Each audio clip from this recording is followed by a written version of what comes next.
नमस्कार. भगवद्गीता भावार्थ या मालिकेमध्ये आपले स्वागत आहे. आज आपण यामध्ये अध्याय 16 मधील श्लोक 13 ते 17 पाहणार आहोत. श्लोक 13, 14 आणि 15 एकत्रित असल्यामुळे ते आपण एकत्र वाचणार. इदमद्य मया लब्धम मीमं प्राप्से मनोरथम इदमस्तीदमपि मे भविष्यति पुनर्धनम् असौ मया हता शत्रुर्अहं निश्चये चापरानपि ईश्वरोऽहमहं भोगी सिद्धोऽहं बलवान् सुखी अड्योऽभिजनवानस्मि कोऽन्योऽस्ति सदृशो मया यक्षये दास्यामि मोदिष्य इत्यज्ञान विमोहिता. लब्धम म्हणजे मिळविले, प्राप्स्ये म्हणजे मी प्राप्त करीन, मनरथम म्हणजे माझ्या इच्छेप्रमाणे, हताह म्हणजे मारला गेला आहे, निश्चय म्हणजे मी हत्या करीन, दास्यामी म्हणजे मी दान करीन, विमोहिता म्हणजे मोहित झालेले. आसुरी मनुष्य असा विचार करतो की आज माझ्याकडे इतकी संपत्ती आहे आणि माझ्या योजनेनुसार मी अधिक संपत्ती प्राप्त करेन. हे इतके धन माझ्याकडे आहे आणि भविष्यात ते उत्तरोत्तर वाढतच जाईल. हा माझा शत्रू आहे, मी त्याला मारले आहे आणि माझे इतर शत्रूही मारले जातील. मी सर्वांचा ईश्वर आहे, मीच भोक्ता आहे, मी परिपूर्ण, बलवान आणि सुखी आहे. माझ्या आजूबाजूला माझे वैभवशाली नातलग असलेला मीच आहे. मीच धनाढ्य मनुष्य आहे आणि मी सुखी आहे. माझ्यासारखा बलवान असलेला धनाढ्य मनुष्य मीच आहे. माझ्यासारखा बलवान आणि सुखी इतर कोणीही नाही. मी यज्ञ करेन, मी दान देईन आणि याप्रमाणे मी मौज मजा करीन. अशा प्रकारे आसुरी लोक अज्ञानाने मोहित झालेले आहेत. आता श्लोक 16 पाहूया.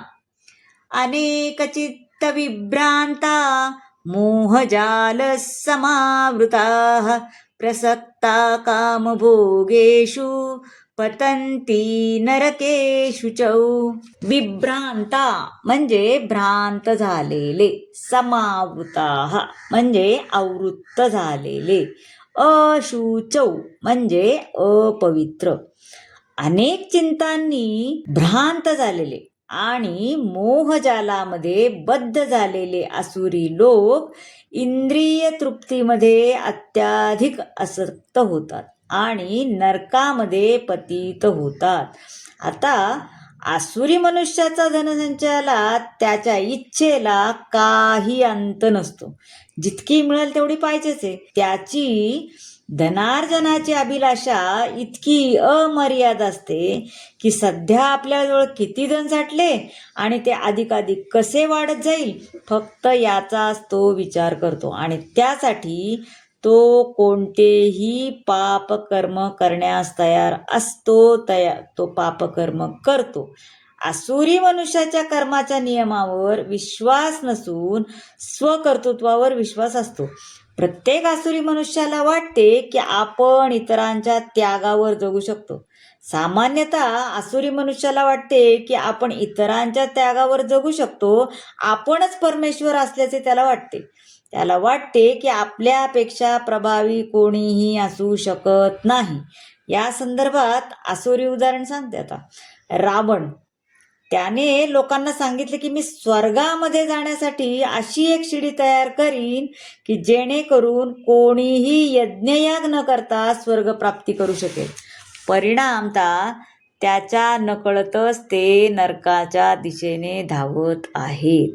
या श्लोकातील मोहजाल हा शब्द महत्वाचा आहे. ज्याप्रमाणे जाळ्यात अडकलेले मासा बाहेर येऊ शकत नाही, त्याप्रमाणे अशा आसुरी लोकांसाठीही बाहेर पडण्याचा मार्ग नसतो.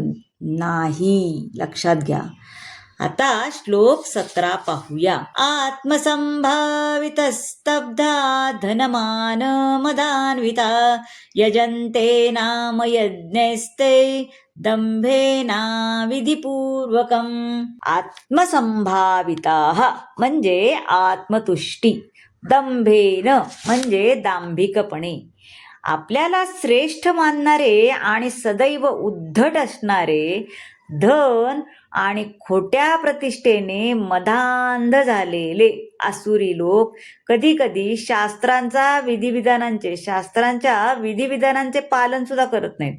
अहमभावाने केवळ नाम मात्र यज्ञ करतात. आपण बघतो श्रीमंत लोकांकडचे प्रोग्राम कसे असतात की फक्त दिखावा असतो बऱ्याच जणांचा, हो की नाही, की त्या विधींना काहीही महत्व नसते. इवन आजकाल आपण लग्न संस्कार पण बघतो तेही तसेच आहेत. पहा, हे लोक शास्त्राप्रमाणे इत्यादींना न जुमानता स्वतःलाच सर्वे सर्वा मानून यज्ञ अथवा याज्ञिक अनुष्ठाने करतात. धन आणि खोटी प्रतिष्ठा प्राप्त झाल्यामुळे ते मोहित होतात. ते शास्त्राचा धिक्कार करू लागतात. ते केवळ यज्ञाचा दिखावा करतात. वस्तुतः जगातून विरक्त झालेल्या मनुष्यावर अनेक बंधने असतात, परंतु आसुरी लोक अशा बंधनाची मुळीच फिकीर करत नाहीत. त्यांना वाटते की आपण जो मार्ग निवडलेला आहे, जो मार्ग निर्माण करतो तो स्वतःसाठी योग्य आहे. या लोकांमध्ये अविधिपूर्वकम या शब्दावर जोर आहे. म्हणजे विधिपूर्वक काहीही नाही, आपला दिखावा फक्त.